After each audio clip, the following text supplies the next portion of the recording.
মৰমৰ নৱম শ্ৰেণীৰ ছাত্ৰ ছাত্ৰীসকল আগন্তুক হাফ ইয়াৰলি এক্সামিনেশ্যনৰ কাৰণে আৰু কেইটামান ইম্পৰ্টেণ্ট কুৱেশ্যন মই আজি ডিল কৰিছোঁ। তোমালোকে লক্ষ্য কৰিছা বৰ্ডত কি আছিলে? কাষৰ চিত্ৰত দেখুওৱা যাতে তলৰ কোণবোৰ অনুৰূপ কোণ নহয়। অনুৰূপ কোণ নহয় কিন্তু বুলি কৈ দিছে, হয়নে? আচ্ছা 2 আৰু 3 এংগেল 2 আৰু এংগেল 3 এংগেল 2 আৰু এংগেল 3 কেতিয়াও অনুৰূপ হ'ব নোৱাৰে। কিয় হ'ব নোৱাৰে? কাৰণ এই চাইছে তোমালোকৰ এনেকৈ এটা ছবি যদি থাকে এই কোণটো তোমালোকৰ অনুৰূপ নহ'ব। পিছে ইয়াত অনুৰূপ কোনটো হয়? 1 আৰু 5 1 আৰু 5ও নহয়। এইটো কুৱেশ্যনৰ ঢঙে হোৱা নাই। 1 আৰু 5 কথা ঠিক আছে, কিন্তু 1 আৰু 5ও তোমালোকৰ অনুৰূপ নহয়। কিয় নহয়? কাৰণ এই দুটা তোমালোকৰ সমান্তৰাল নহয়, হয়নে? পিছে মই তোমালোকক এইখিনিতে ডিটেইলছ এটা বস্তু ডিছকাছ কৰি দিছোঁ যাতে তোমালোকৰ পৰীক্ষাত এই ধৰণৰ ইয়াৰ পৰা যিকোনো কুৱেশ্যন আহিলে তোমালোকে সলভ কৰিব পাৰা। ধৰি লোৱা তোমালোকৰ এইটো এডাল ৰেখাখণ্ড, এইটো এটা ৰেখা আৰু ই হ'ল আমাৰ ছেদক, হয়নে? এই ক্ষেত্ৰত হ'ব কি এই কোণটো আৰু এই কোণটো হ'ব তোমালোকৰ অনুৰূপ কোণ। ক্লিয়াৰ? তাৰপিছত এই কোণটো আৰু এই কোণটো হ'ব তোমালোকৰ বিপ্ৰতীপ কোণ হ'ব। পিছে এই কোণটো আৰু এই কোণটো হ'ব তোমালোকৰ একান্তৰ কোণ। এইখিনি তোমালোকে জানিবা। তেন্তে এই ক্ষেত্ৰত চাবা এইটো কোণৰ অনুৰূপ কোণ হ'ব তোমালোকৰ এইটো কোণৰ বিপৰীত কোণ হ'ব এইটো। ক্লিয়াৰ? তেনেহ'লে তোমালোকে লিখিবা যে এইটো কোণৰ অনুৰূপ, এইটো কোণৰ অনুৰূপ, এইটো কোণৰ একান্তৰ কোণ, হয়নে? বাছ এইখিনি কনচেপ্ট যদি তোমালোকৰ ভালদৰে জানি থাকা তেন্তে তোমালোকে অনায়াসে সলভ কৰিব পাৰিবা। পিছে আৰু এটা বস্তু তোমালোকে জানি লোৱা, ইয়াত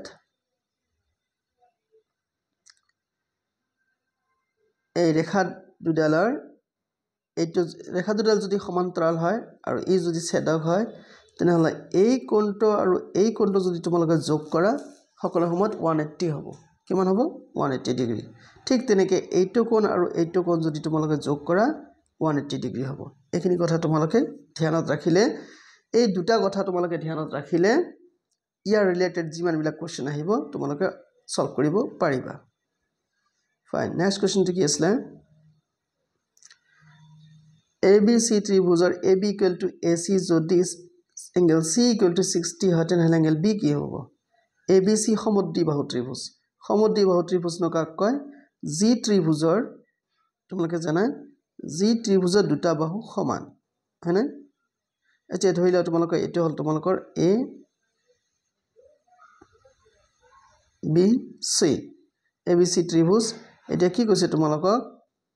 AB equal to AC।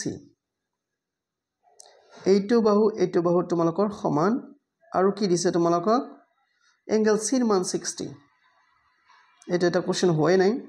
Angle চিৰ মান দিছে 60, তেন্তে ডেফিনেটলি তোমালোকৰ এইটোৰ মান কিমান হ'ব? 60 হ'ব লাগিব। আৰু এই ক্ষেত্ৰত যদি তোমালোকৰ এনেকুৱা কৰে, পাই গ'লা এইটো না, এংগেল বিৰ মান 60 হ'বই। কিন্তু যদি তোমালোকৰ এংগেল বি বা এংগেল চিৰ মান নিদি মাত্ৰ এংগেল এৰ মান দিয়ে তেতিয়া কি কৰিবা? ৰ'বা মই বুজাই দিছোঁ তোমালোকক। কৰিছে কি এংগেল বি চিৰ মান দিয়া নাই, বিৰ মানো দিয়া নাই, দি আছে তোমালোকৰ এংগেল এৰ মান ছাপ'জ এইটো 40, হয় নাই? এইটো যদি 40 হয় তোমালোকে এইটো x ধৰিবা, তেনেহ'লে এই দুটা x আৰু 40 মিলি কিমান হ'ব? এনেকৈ লিখিবা তেতিয়া x plus 40 is equal to 180, right? ইফালে হ'ব তোমালোকৰ 2x, 40ক যদি ইফালে পঠিয়াই দিয়া তেনেহ'লে ইফালে হ'ব 140, 180ৰ পৰা 40 বাদ গ'লে 140 হ'ব। ইমপ্লাইজ 2 দি যদি তোমালোকে কাটাকাটি কৰা 2 1 গুণ 2, 2 7 গুণ 14, তাৰমানে 70, xৰ মান কিমান হ'ব? 70, হয়নে? এনেকৈ তোমালোকে উলিয়াব পাৰিবা। xৰ মান 70 মানে এইটো 70, চিৰ মানো 70 হ'ব, হয়নে? এই সমবাহু ত্ৰিভুজৰ ৰিলেটেড এই দুটা কুৱেশ্যনে বেছিকৈ তোমালোকক দিয়া হয় পৰীক্ষাত। এইটো গ'ল। আচ্ছা চতুৰ্ভুজ তোমালোকৰ আছিলে না আছিল আচ্ছা তথাপি ডিল কৰাই দিছো ৰবা এটা চতুৰ্ভুজৰ চাৰিটা কোণৰ সমষ্টি 360 ডিগ্ৰী এইটো সবে জানা আচ্ছা ৰম্বাসৰ ক্ষেত্ৰত সত্য নহয় তলৰ কোণটো ABCD ৰম্বাসৰ বাবে সত্য বুলি কৈছে ৰম্বাসৰ কোৱালিটি বিলাক মই ডিসকাস কৰি আছো ৰবা তাৰ আগতে অপচন কেইটা চাইছো ABCD সকলো বাহু সমান আৰু কোণবোৰ 90 ডিগ্ৰী সমান নহয় সকলো বাহু সমান কিন্তু কোণবোৰ 90 ডিগ্ৰী সমান নহয় তাৰপিছত ABCD ৰ সকলোবোৰ বাহু সমান কিন্তু এংগল A = 90 ডিগ্ৰী কোনবা গাধাই এটো দাগ দিছিল মানে ভুল হৈছে তোমালোকৰ অপচন এইটোই কাৰেক্ট হ'ব এবা মই আৰু বুজাই দিছো তোমালোকক বহলাই ৰম্বাস কাক বলে যি চতুৰ্ভুজৰ চাৰিটা বাহু সমান কিন্তু প্ৰত্যেকটো কোণে 90 ডিগ্ৰী নহয় কোনো কোণে 90 ডিগ্ৰী নহয় তাকে ৰম্বাস বুলি কোৱা হয় ৰম্বাস এইটো ইয়াৰ এইটো বাহু সমান এইটো কোৱালিটি জানিলা এই কোণৰ সমান ইয়াৰ এইটো কোণৰ সমান কিন্তু এইটো কোণ আৰু এইটো কোণ কেতিয়াও সমান নহয় এটা তোমালোকে জানিবা লগতে ইয়াৰ কৰ্ণ সম্বন্ধীয় তোমালোকৰ সমস্যা কিন্তু আহে এইটো ইয়াৰ কৰ্ণ এই কৰ্ণ দুডাল পৰস্পৰ কিন্তু লম্বভাৱে সমদ্বিখণ্ডিত হয় জানিবা লম্বভাৱে কেনেকৈ সমদ্বিখণ্ডিত হয় লম্বভাৱে তানে এই কোণটো 90 ডিগ্ৰী হলে এই কোণটো 90 ডিগ্ৰী এইটো 90 ডিগ্ৰী এইটো 90 ডিগ্ৰী আৰু লগতে তোমালোকৰ এইটো বাহুৰ সমান হ'ব এইটো বাহুৰ সমান হ'ব জানিবা এই কেইটা কোৱালিটি মনত ৰাখিলে তোমালোকৰ rhombus related problem solve fine next আহিল তোমালোকৰ কি আচ্ছা এইটো তোমালোকৰ কোৰ্সত থাকা যেন পাইছো একে ভূমি আৰু একে সমান্তৰালৰ মাজত অৱস্থিত দুটা সামুদ্ৰিকৰ কালিৰ অনুপাত একে হ'ব 1:1 এইটো কথা যদি কোৱেশ্চনটো আহে 1:1 দিবা তাৰ পিছত আছে কিলা সম্ভাৱিতা হয়তো তোমালোকক পঢ়া হোৱা নাই হ্যাপি আৰ্লিত আচ্ছা আৰু নালগে এইবাৰ চোৱা তোমালোকে এইটোত দেখুৱা যে √225 এটা পৰিমেয় সংখ্যা এটো তোমালোকৰ একদম শৰ্টকাট খুব ইজি বুজাই দিছো ৰবা √225 মানে ইয়াক আমি লিখিব পাৰো √15 স্কয়াৰ মানে এটা স্কয়াৰ আৰু ৰুট কাট খাই 15 হল আৰু 15টা এটা পৰিমেয় সংখ্যা হল নেক্সটত কি আছিল তোমালোকৰ সৰল কৰা এই সিম্পল এইবিলাক তোমালোকক বুজাই দিয়াই হৈছে ৰবা আচ্ছা ইয়াত তোমালোকৰ ৰিভিজন চেপ্টাৰৰ পৰা এটা অংক আছে ইয়াত মই এই অংকটো বুজাই দিছো তোমালোকক ৰবা এটা অংক ইম্পৰ্টেন্ট হয় যে 36% ভগ্নাংশত প্ৰকাশ কৰা কোনো এটা পাৰ্সেন্টক যদি তোমালোকক ভগ্নাংশত প্ৰকাশ কৰিব কয় এনেকৈ কৰিবা 36% নাই পাৰ্সেন্ট মানে বাই 100 এটা তোমালোকে 4 কাটাকাটি কৰিব পাৰিবা 4 9 * 36 4 25 * 100 তাৰমানে তোমাৰ হ'ব 9/25 ক্লিয়াৰ এটো ক্লিয়াৰ হৈ গল নেক্সট আচ্ছা ৰবা এটা আৰু কোনটো ইম্পৰ্টেন্ট আছে এইবিলাক প্ৰায় ভাগে ডিসকাস কৰা হৈছে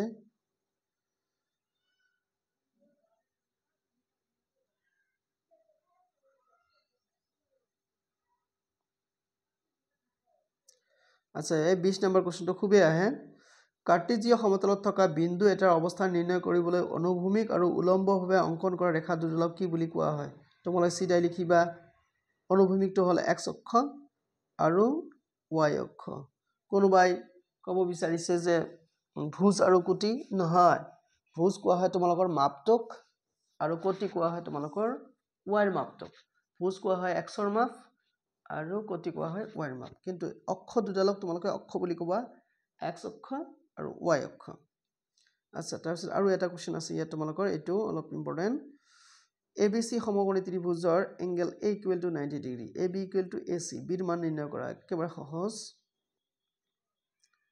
সমকোণী ত্ৰিভুজ মানে যি ত্ৰিভুজৰ এটা কোণৰ মাপ 90 ডিগ্ৰী তাক সমকোণী ত্ৰিভুজ বুলি কোৱা হয় এটো তোমালোকৰ A ধৰি লও এটো B এটো C তোমালোকৰ দিছে AB = AC মানে দুটা বাহু সমান ই হল 90 ডিগ্ৰী মানে তেনেহ'লে ইও 45 ডিগ্ৰী হ'ব লাগিব, ইও 45 ডিগ্ৰী হ'ব লাগিব। একেবাৰে মনত ৰাখিবা তোমালোকে। আচ্ছা, এয়াই আছিল তোমালোকৰ আজিৰ ইম্পৰ্টেণ্ট কুৱেশ্যন কেইটা। আশা কৰিছোঁ তোমালোকে পাবা। সম্পূৰক কোন কাক বোলে, সম্পূৰক কোন কাক বোলে এইটো বুজাই দিছোঁ ৰ'বা। যদি দুটা কোণৰ মাপ 180 ডিগ্ৰী হয় তেনেহ'লে এটা কোণ আনটোৰ সম্পূৰক বুলি কোৱা হয়। এটা কোণ আনটোৰ সম্পূৰক। তেনেহ'লে এইটো কোণ ইয়াৰ সম্পূৰক, এইটো বুজাই দিয়া হৈছে ইতিমধ্যে। কোনটো বুজাই দিয়া হোৱা নাই ৰ'বা। আচ্ছা, কো বা কো সমতাৰ বিধিটো লিখা। কো বা কো, এই যে বিধি তিনিটা আছে নহয়, এটা হৈছে এছ এছ এ এছ এ এছ এ, তাৰপিছত আৰু কি আছিলে তোমালোকৰ এছ এছ এছ। কো বা কো বুলি কৈছে নহয়, তাৰমানে তোমালোকৰ এইটো। তেনেহ'লে কেনেকৈ লিখিবা? যদি দুটা ত্ৰিভুজৰ দুটা কোণ আৰু এটা বাহুৰ মাপ সমান হয় তেনেহ'লে ত্ৰিভুজ দুটা সৰ্বাংগ সম হ'ব। এয়াই হ'ল তোমালোকৰ কো বা কো নীতি। ক্লিয়াৰ? এনেকৈ তোমালোকে লিখিবা। আৰু লাষ্টলি তোমালোকৰ আৰু কি আছিলে, আৰু তোমালোকক যিবিলাক কুৱেশ্যন ইতিমধ্যে ডিছকাছ কৰা হৈছে এইটোতে চাইছে তোমালোকৰ ৰ'বা। কুৱেশ্যন নম্বৰ 15, এটা ত্ৰিভুজৰ ডেমিট 14ৰ কথা কৈছোঁ। এটা চতুৰ্ভুজৰ কোন কেইটাৰ অনুপাত আছে তোমালোকৰ এনেকা চতুৰ্ভুজৰ কোন কেইটা নিৰ্ণয় কৰা। এইটো তোমালোকৰ একদম কুৱেশ্যন পেপাৰ টেক্সট বুকত দিয়া আছে এক্সাৰচাইজত, তোমালোকে আৰামছে কৰিছা। অনুপাত কেইটা 3:5:9:13 আছে নহয়, এইবিলাকক 3x 5x 9x আৰু 13x ধৰি তোমালোকৰ ইকুৱেল টু 360 ডিগ্ৰী ধৰি সলভ কৰিলে তোমালোকে পাই যাবা। এইটো সহজ, এইটো তোমালোকে নেৰিবা, এইটো কিন্তু ইম্পৰ্টেণ্ট দিয়ে কুৱেশ্যনটো দিয়ে। আৰু তোমালোকৰ আহিবলগীয়া যিমানবিলাক কুৱেশ্যন আছিল প্ৰায়ভাগে ডিছকাছ কৰা হ'ল। যদি দুই এটা বাকী থাকে তেনেহ'লে পিছত মই তোমালোকক ডিছকাছ কৰাই দিম নেক্সটত। তোমালোকে চাবা আৰু ট্ৰেইনিং হৈ থাকিবা। আশা কৰিছোঁ তোমালোকে ভিডিঅ'টো ভাল পাবা। লাইক কমেণ্ট শ্বেয়াৰ কৰিবা আৰু প্লিজ মোৰ চেনেলটো ছাবস্ক্ৰাইব কৰিবা। চোৱাৰ কাৰণে ধন্যবাদ।